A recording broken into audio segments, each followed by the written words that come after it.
মাননীয় প্রধানমন্ত্রী, আমরা সবাই জানি আমাদের দেশের জনগোষ্ঠীর একটি উল্লেখযোগ্য অংশ বিশ্বের বিভিন্ন দেশে অত্যন্ত দক্ষতার সাথে কাজ করে যাচ্ছেন। তারাই মূলত বাংলাদেশের অর্থনৈতিক অন্যতম চালিকা শক্তি। রেমিট্যান্স প্রবাহ বৃদ্ধির মাধ্যমে আমাদের অর্থনৈতিক উন্নয়ন এবং স্থিতিশীলতায় অসামান্য অবদান রাখছেন। কিন্তু এই রেমিট্যান্স যোদ্ধারাই বিদেশে জীবন যুদ্ধে প্রতিনিয়ত নানাবিধ ঝুঁকি, হয়রানি, শারীরিক নির্যাতন, আন্তর্দেশীয় মানব পাচার, অপহরণ, মুক্তিপণ, এমনকি হত্যাকাণ্ডেরও শিকার হচ্ছেন। অনেকেই মানব পাচারকারীদের ফাঁদে পড়ে উন্নত জীবনের আশায়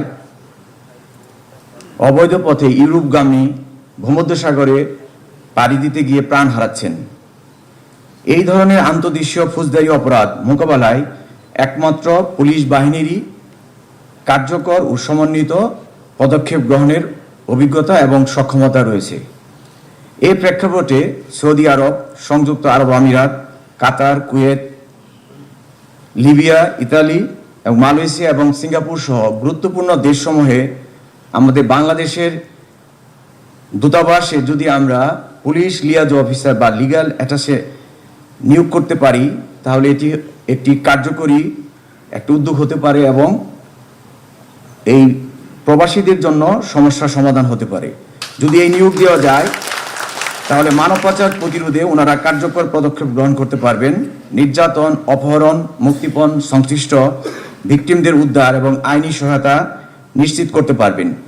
ফৌজদারি অপরাধ তদন্ত সমূহে প্রয়োজনে যৌথ তদন্ত দলে অংশগ্রহণ করে তারা তদন্তকে সফলভাবে শেষ করতে পারবেন এবং লোকাল আইন শৃঙ্খলা বাহিনীর সাথে কোঅর্ডিনেশনকেও জোরদার করতে পারবেন এবং বাংলাদেশের বিভিন্ন তদন্ত সংশ্লিষ্ট ইউনিটের প্রয়োজন হলে বিদেশ থেকে তদন্ত তথ্য এবং ক্রিমিনাল ইন্টেলিজেন্স শেয়ার করতে পারবেন।